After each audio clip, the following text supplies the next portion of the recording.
I do like to start by asking the person I'm speaking with what comes to mind when they hear the word Squires Junior Drum and Bugle Corps. What comes to mind is some of the best, most meaningful times of my youth and growing up in Watkins Glen and Schuyler County. And there's a lot to that statement packed in there. So, Steve, how old were you when you joined the Squires? 10 years old when we, in the fall of 1964, started figuring out how to pick our feet up and put them down together on the second floor of the American Legion Hall on Franklin Street in Watkins Glen. Then we got the Bugles, and what a big day it was on Memorial Day 1965 when we took to the street for the first time in a parade. And I stayed with it till I aged out at the age of 21. So I marched through the 75 season and then stayed on as a volunteer instructor and director till I moved and took a TV job in Miami, Florida in fall of 79. Could you talk about how the Squires influenced your paths as both a young adult and in your career? Chuck Calhoun, Carl Isley, Vern Allen gave me, along with a whole bunch of other kids, a gift that really became a significant part of my life path.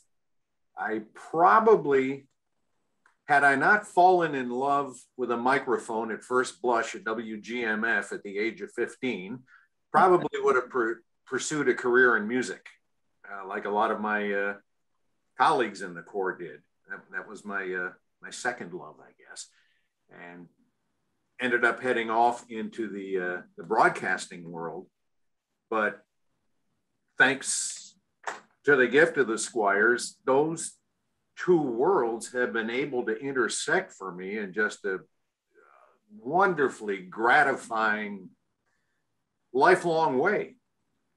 When I was coming up with the Corps, you know, I'm working for the radio station, so we'd travel on weekends. And this was the era before we all had these things, you know, that everybody had a cell phone.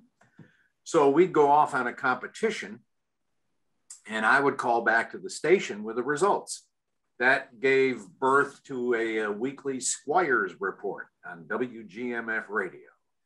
Oh, wow. Okay. I'd slip in some drum corps music and we'd just another means of outreach. That was also my beginning of learning how to do PR, just by bootstrap for the benefit of the drum corps. So we were probably one of the few drum corps in the country that had a weekly radio show, such as it was, but hey, we had it. So that went along. And then in, summer of 73, I took a summer vacation replacement job in Elmira, New York at WENY. Radio stations on this side of the parking lot, TV station was on the other side, and backed into television over there doing weather and said, hey, you know, this is kind of neat. And I kind of veered off in a different direction at Geneseo State at that point. I guess it was between freshman and sophomore years. I wanted to be a hip, slick rock and roll disc jockey at first. This journalism bug bit, along with the summer jam that summer of 73. We missed 2 or 3 shows that summer that we had to cancel with the drum corps because we couldn't get out of town. We couldn't travel. Oh, state of emergency that existed in Watkins Glen at that point. I'm in WGMF, keeping the station on 24 hours a day on an emergency basis. It was my first time in a major news story. And I thought, hey, I like this. I'm doing something important, getting out useful information to my friends and neighbors. And I'm also, at that point, we started getting calls from all around the country because this thing had poosh. So I'm doing reports for stations across the US and Canada and kept a little tally on the wall at the radio station. We did something like 130 different feeds and reports through the summer jam. So I go back now to school all about journalism and TV. So I do this little directional shift. Meantime, I'm still marching with the Squires. Season of 74 comes around, DCI championships come to Ithaca, Cornell University, Show-Call Field. We probably would not have gone were it not so convenient, you know, just 25 miles up the road. Because at that time, Drum Corps International was kind of this radical notion. The drum corps had decided they wanted to make their own rules and run their own competitions, which had previously been the exclusive purview of the American Legion and the VFW. So that was a pretty radical step. We went, we finished 24th. Didn't sound like a lot. We weren't quite sure what it meant being new to the thing, but finishing in the top 25 was a big deal. That qualified us to march in DCI shows the next year, 75. Well, at that point, Lou Matthews, who was one of our founding fathers, was with us since the beginning, working with Mr. Calhoun, Alling, and Isley. Mr. Matthews was our business manager. So he set the course schedule and did a lot of that kind of thing. He was ready to hang up the spurs. And we had also had some shifts with the directorship. So I was handed the box. Okay. The box had all these files in them and all the operational things that Mr. Matthews had used to run the drum corps. And I took over that end of it while still a marching member. How old were you at that point? It would have been the season of 75, so I guess I was 20. Okay. At that point, the age out was a hard 21 on the date of the championship. Ironically, my birthday was on the 11th of August, so I missed marching the 76 season by 4 days, whereas my best buddy, Judd Spina, being born in early September, got to march the 76 season. I didn't see any justice in that, but that's the way the rules were. So anyway, I'm helping to run the drum corps while I'm still marching, which taught me a whole lot about responsibility and organization. And I'm now stepping up my PR game a little bit because we're now in this national arena. This is all foreign turf to us. We've never been there before. And I'm meeting these Drum Corps International people who are operating on a national scale. And I hit it off with this fella named Don Whiteley, who was one of the head guys with Drum Corps International. He was a promotional and marketing whiz. And so I'm starting to work through him and trying to book shows for the Squires around the country. And Don was the kind of guy who said, look, I need a drum corps to do a concert at the McDonald's in Keokuk, Iowa before the show there Saturday night. I'm looking at a map and I said, okay, we got to get from Tonawanda, New York to Omaha, Nebraska.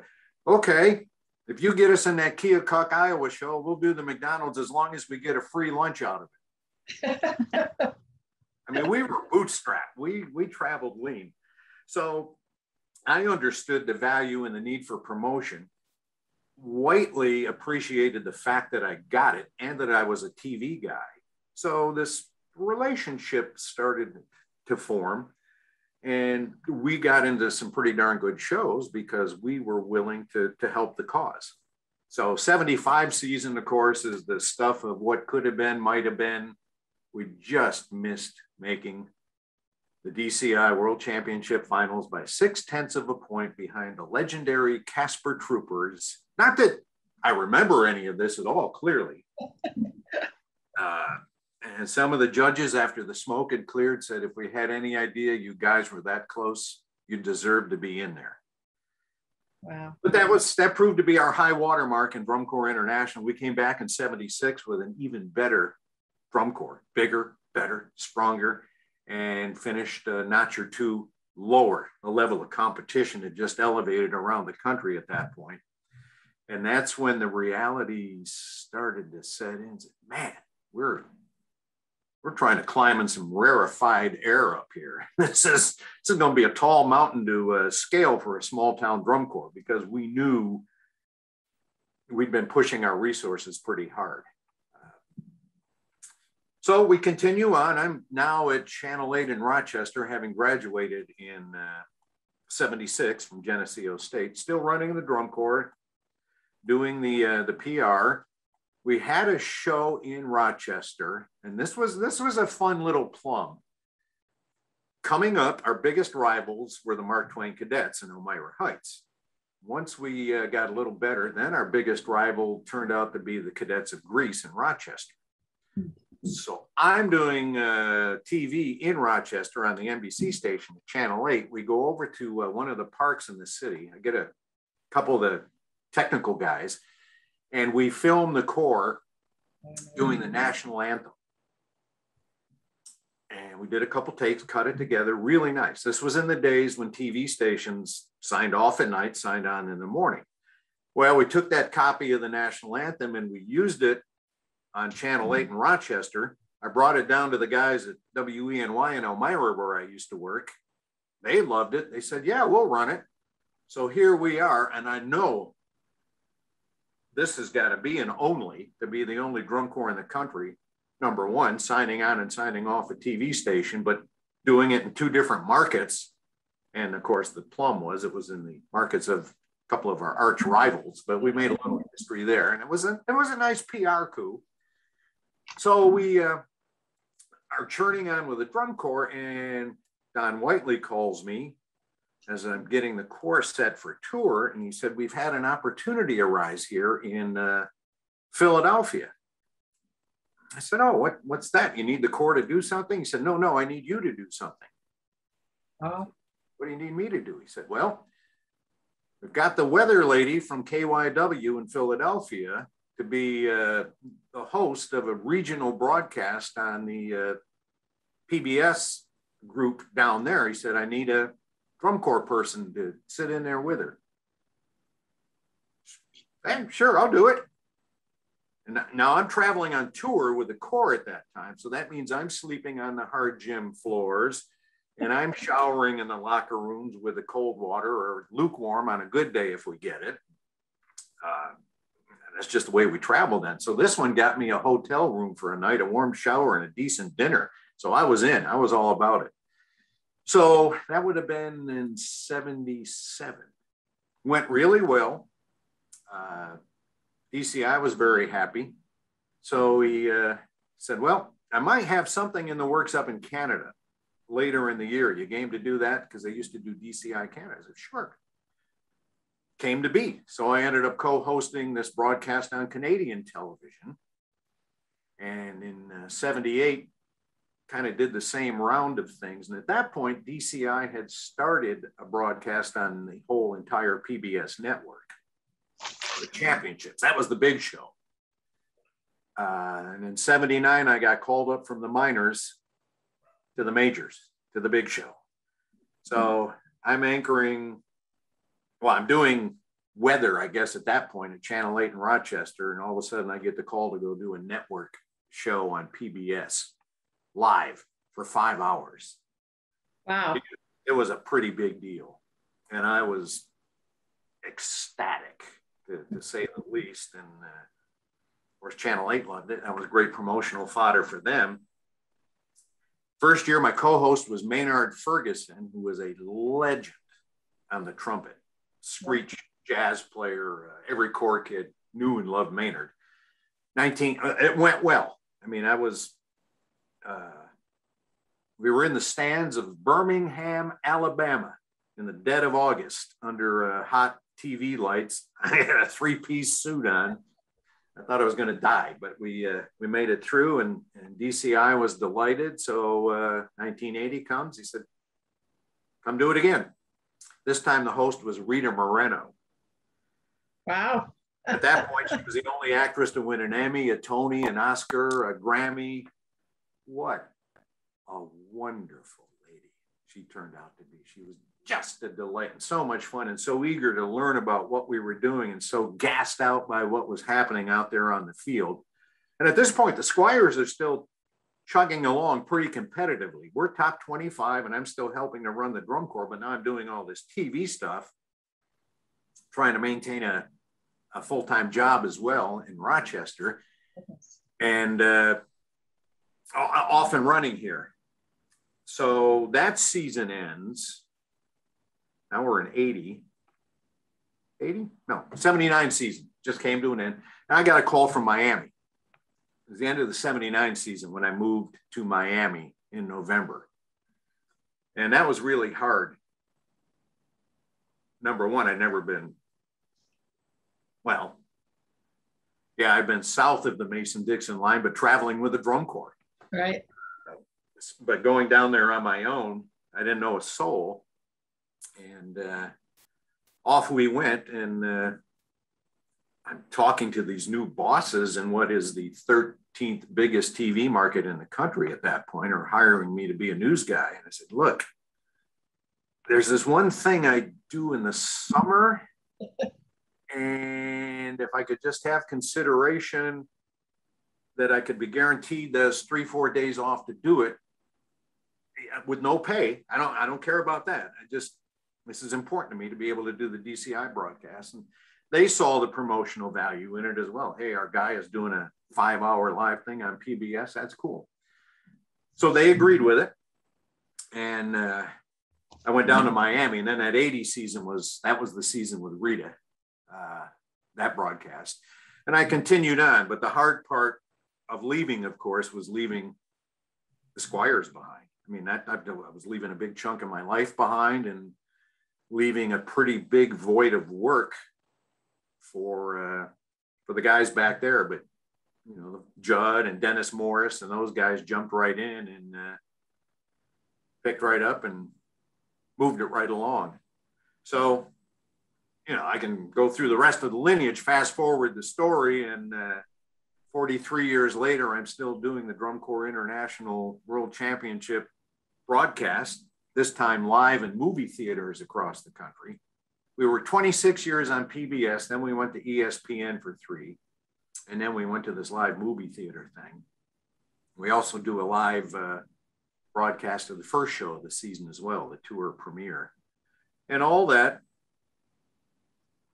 God bless you, Chuck Calhoun, Vern Alling, and Carl Isley, wouldn't have happened without them, without that, and the gift of the Squires. What do you mean by live movie theater broadcast? We are live for 5 hours in about 500 some movie theaters across the country on the typically the second Thursday night in August with the DCI prelims. We do the top 15 corps, like it's a live broadcast, but it's a cinecast, if you will, because it's in movie theaters. We've drawn as many as 40,000 people in a given year to those movie theaters, which are a part of Championship Week.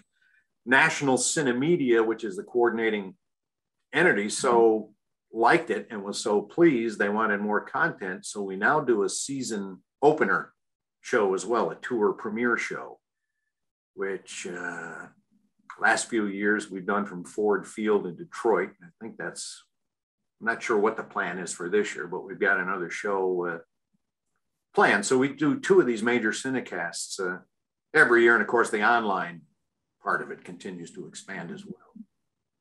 Oh, that's really interesting. Yeah. Are the theaters in markets where there are drum corps? Way, way beyond.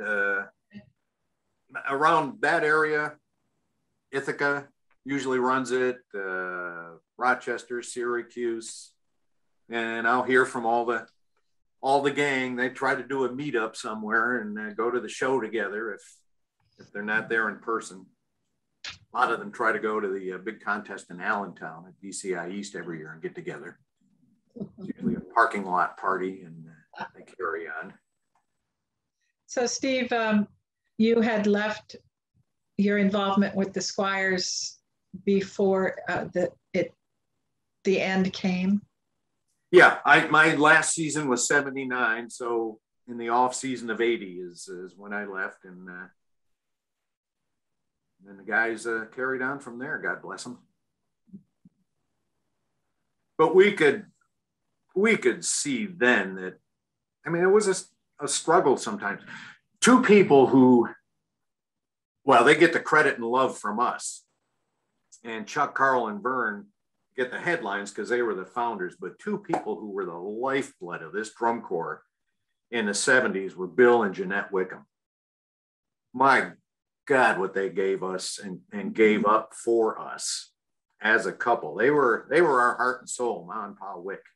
It wouldn't have happened without them, that growth and our ability to do the things we did. We've heard the stories from the folks who came from out of town and bunked at their house, making it possible for them to participate. Yep. With all those kids of their own. I mean, what they gave up for us, I have no idea how much of their own money went into keeping us afloat, but man, they had hearts of gold. Oh, that's great. Yeah.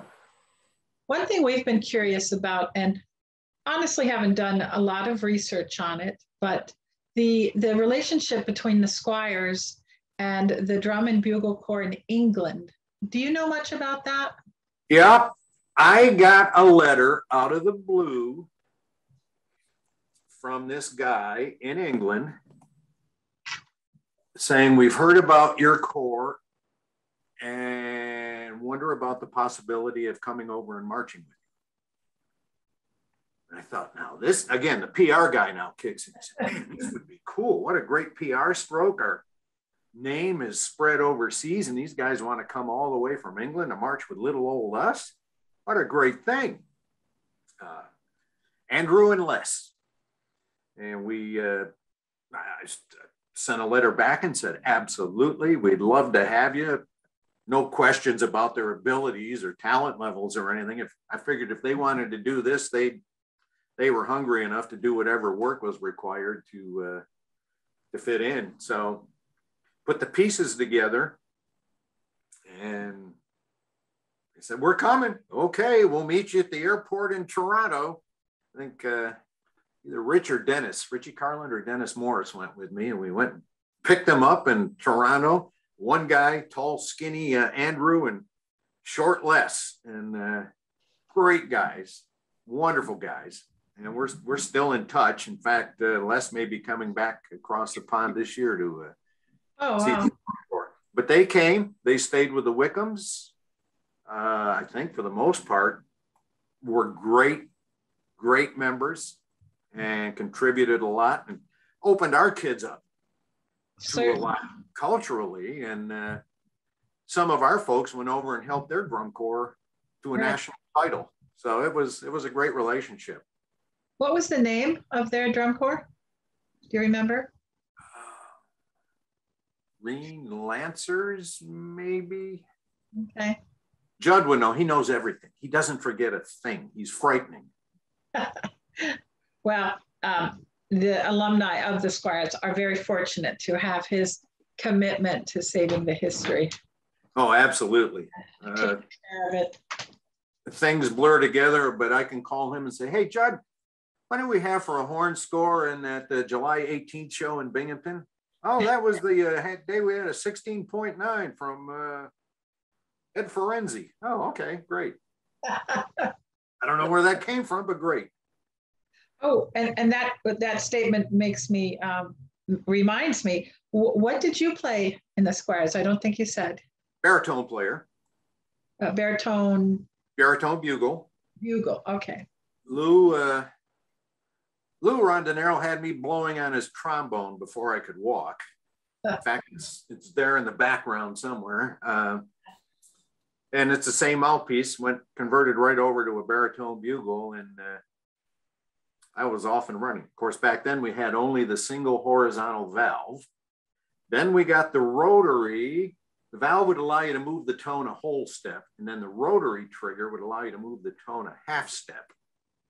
And then eventually we ended up in it. And they were pitched in the key of G. Eventually we went to a B flat horn with 3 valves, and that was after my time. But that translated readily. Dad, God, I was just a little wiener, and I remember him going to the elementary school, and he'd be working with the horn line of the Seneca Chiefs when I was just a little kid on the swing set, not paying any attention to what was going on up there. But my father's musical influence was a huge influence on me as it And came your father's name? Louis A. Rondinaro. Okay. Played that trombone all over creation. Did any of your siblings participate in the Squires? Nope, that was it. I think my younger sister was so tired of hearing about it and me living and breathing it that she wanted no part of it. That's good. That's good. Dad judged a lot of parades and other things, and of course was he and Tony Simeo. They played in a dance band together. Tony was Phil's father. Phil was our first drum major, and you know how tight the circle is in a small town. We'd march the Montour Falls Fireman Parade, and there's my dad and Tony Simeo up on the stand as judges. But when he had the Mark Twain cadets over us, it wasn't a pretty scene. Great. Well, excellent. These are wonderful stories, and stories we've not heard before. So we do appreciate you. Don't get us started over a beer one night, or you'll lose hours. Oh no, we enjoy them. That's been our joy in doing this project. So thank you very much. Yeah, I mean, I've got a DCI shirt on today. I just finished the staff meeting. I work part-time now for DCI in addition to doing the broadcasts. Their 50th anniversary is coming up this year. So I'm doing a lot of historical stories, which I love, and turning the tables on you, telling the small town drum corps story from outside perspectives. The anniversary is this year in 2021? 2022. Oh, 2022. Okay, we'll have to mark that somehow. Yep. Championships second week of August in Indianapolis, and it'll be a whole big hoop-de-doo, which I'll be running around like a madman, but loving every minute of it. Well, very good. Thank you. Thank you very much for your time. Thank you for doing this and keeping our memory alive, and for the efforts with the Hall of Fame, Jean. Thank you. You keep pushing it.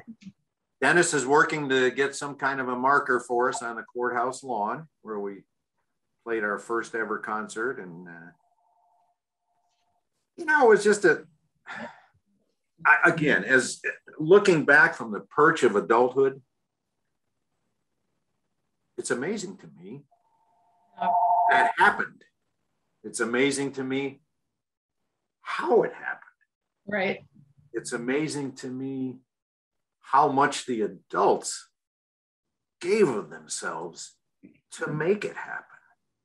And it is such a classic, wonderful, small town bootstrap story that, I mean, it's shaped me and forever going to be a part of me. And I think that's part of the enjoyment I get of volunteering with a local marching band as they try to get better or whatever. It's just that whole idea of starting something and building it and it becoming a source of pride. Yes, definitely. For us, the town, and the adults. I mean, that may have been one of the greatest pleasures, is just looking out and seeing the beaming faces of your mother and father, of your aunt and uncle, of your teachers, of whomever in the town that you knew, whether it was Mr. Cole from the drugstore, Mim Romeo from the shoe store, Joe Fraboni from the car dealers. Just, man, they were all there behind the drum corps and they were beaming. And that, you stood 12 feet tall at that point. And there's no greater feeling for a young person than that, right? Very self-affirming and just made you want to work harder, get better. Yeah. Achieve more. Right. Make them proud. Went from dead last in New York State with a 20.33 in 1969. Not that any of us remember that. To state champions in 1975. That's a pretty cool climb. A great story. Yep. Thank you for keeping it alive. Okay, you're welcome. It's our honor. Thank you, Steve. You got it.